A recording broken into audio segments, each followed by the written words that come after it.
way the notes are laid out is like any stringed instrument, guitar or violin or cello. There are 8 of these rows, and each row has 25 little rubber pads, not like drum pads. And those represent the notes along a string of a stringed instrument. So they're all chromatic notes.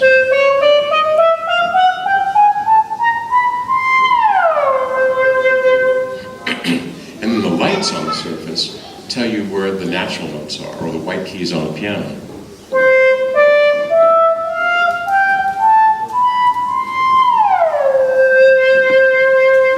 And then the rows represent strings, so you can tune them however you like.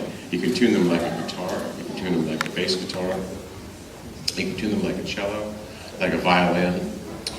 But by default, we found, that what is most useful is to tune them in intervals of 5 notes, 5 semitones, which is a musical fourth, which is the equivalent of a bass guitar tuning or the lower 4 strings of a guitar. So if I want to make, for example, a major scale, I can play it across strings like this.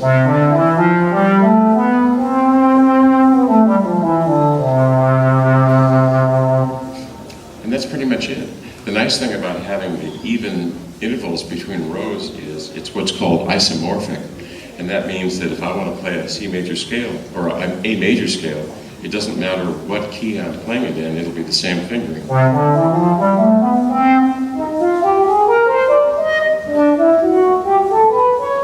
Same for chords. If I want to play a major chord, no matter what key I'm playing it in, it's the same fingering.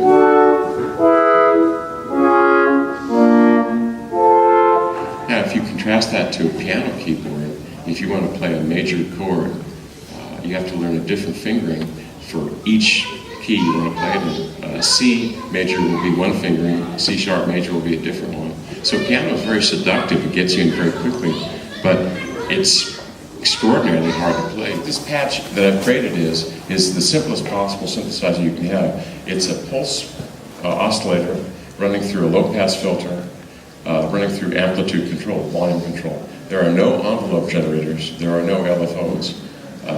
And so what I'm going to do now is show you my simulation of what this would sound like on a MIDI keyboard. So all you can do is control velocity. Because aftertouch, once again, it's only when you press the key fully down that you start to get aftertouch, so it isn't so helpful. But at any rate, this is what it would sound like on a MIDI keyboard.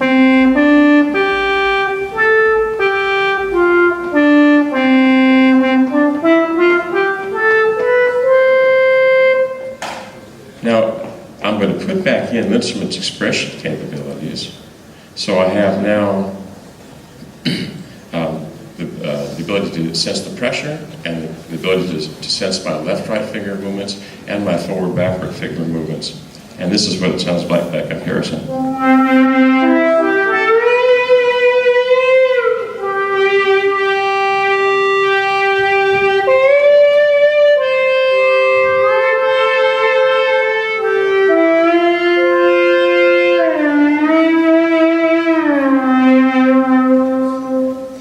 So it's so much more control of the note. And once again, there are no envelope generators.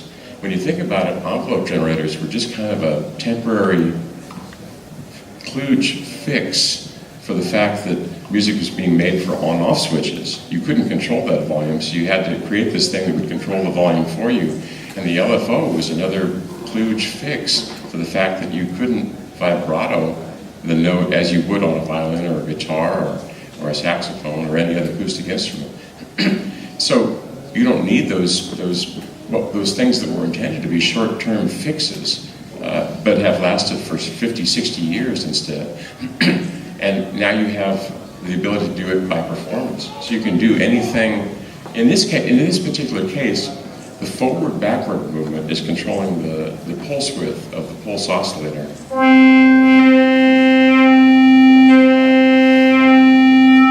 So that's the timbre of the oscillator. And then the pressure is controlling a combination of the low-pass filter and the volume. And then the left-right movements are controlling that vibrato and pitch slide.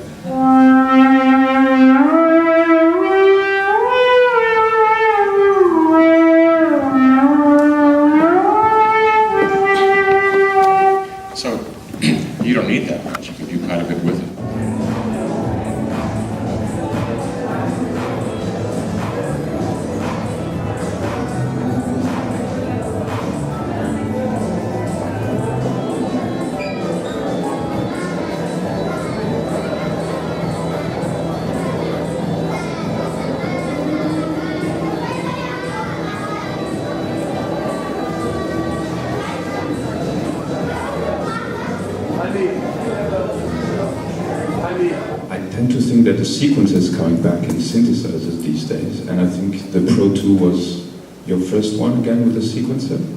I've always thought that having an analog filter in the signal path just makes everything better, and so I've never been worried about having digital oscillators go through analog filters, because that just kind of makes them better. I've always been a fan of thinking filters are more important than oscillators in general, anyhow. And these days, like I said earlier, there's a lot of digital stuff out there, and everything sounds good. It's actually a great time to be a synth player, because you can get stuff. They have all these cheap little plastic toys that, they sound good. They don't look like much, and you probably don't want to drop them, but those sound good. The software stuff sounds good, and that's cheap or free, which is actually harder for us, just because these kind of instruments cost a lot of money. When you have a polyphonic analog synth, that means every voice has to have a whole set of circuitry. If you open this up, we actually have 6 little cards about this big, and they're shrunk down components on both sides of the board, very small, and each one of those is actually a complete monophonic synth, and then we put 6 of them in there to get the 6 voices. And we build our stuff in San Francisco, so it's, we're not doing the China thing, so that tends to add to their cost. So we're competing against all these things, and most of all that little stuff is digital. And digital has its sound, but I still prefer analog. And I have to admit that most people are saying, because this one has voltage-controlled oscillators instead of digital-controlled oscillators, that most people seem to like the sound of this better. I don't have an opinion on that. I just say they're different. As far as sequencers, the Pro 2 had a very elaborate sequencer, which is really cool. If you haven't checked it out, there's a whole bunch of stuff cool about the Pro 2. It's basically a monophonic synth that has 2 completely different analog filters. It also has a paraphonic mode where you can play 4 voices, because it has 4 oscillators. It has a really cool sequencer, and it also has 4 control voltage inputs and 4 control voltage outputs. And they're not the old-fashioned ones where this control voltage goes to the filter and this one comes out from the keyboard. They're all programmable, so you can route the inputs anywhere you want. You can send the outputs from anything. You can send your pitch wheel control voltage out. You can send a keyboard control voltage out, or you can even send an oscillator out at audio rates as a control voltage. So unless you do, it's just a perfect centerpiece for a modular system.